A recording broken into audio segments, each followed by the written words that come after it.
नमस्कार मित्रांनो.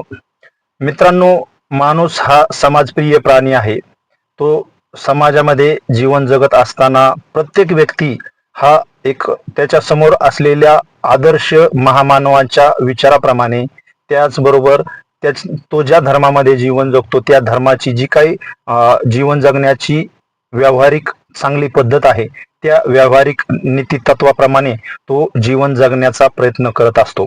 त्यामध्ये जैन बांधव असतील, मुस्लिम बांधव असतील, ख्रिश्चन बांधव असतील, हिंदू बांधव असतील, बौद्ध बांधव असतील, हे सर्व त्या धर्मामध्ये सांगितलेलं चांगलं जे काय आचरणयुक्त जीवन आहे ते जीवन तशा पद्धतीने जीवन जगण्याचा ते प्रयत्न करतात. आणि मित्रांनो, जो धर्माच्या चाकोरीबद्ध तत्वाप्रमाणे जीवन जगण्याचा प्रयत्न करतो, निश्चित त्याच्यामुळे समाजामध्ये कुठल्याही प्रकारचं सामाजिक नुकसान त्या माणसामुळे होत नसतो.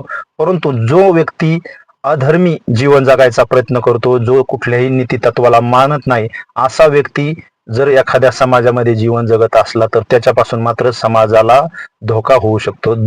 त्याच्यामुळे समाजाचं नुकसान होऊ शकतो. तर ते नुकसान असं आहे की प्रत्येक धर्मामध्ये अवैध धंदा करण्याची मुभा कुठल्याच धर्मामध्ये दिलेली नाही. आपलं जीवन, आपले कर्म योग्य कुशल असले पाहिजेत.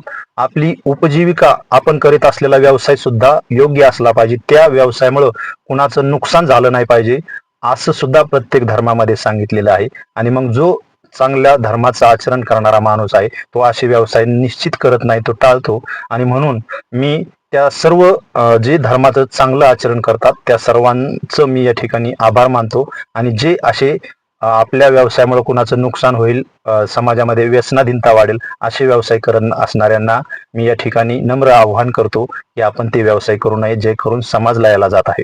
जय भीम, नमो बुद्धाय, जय शिवराय, जय संविधान, जय भारत.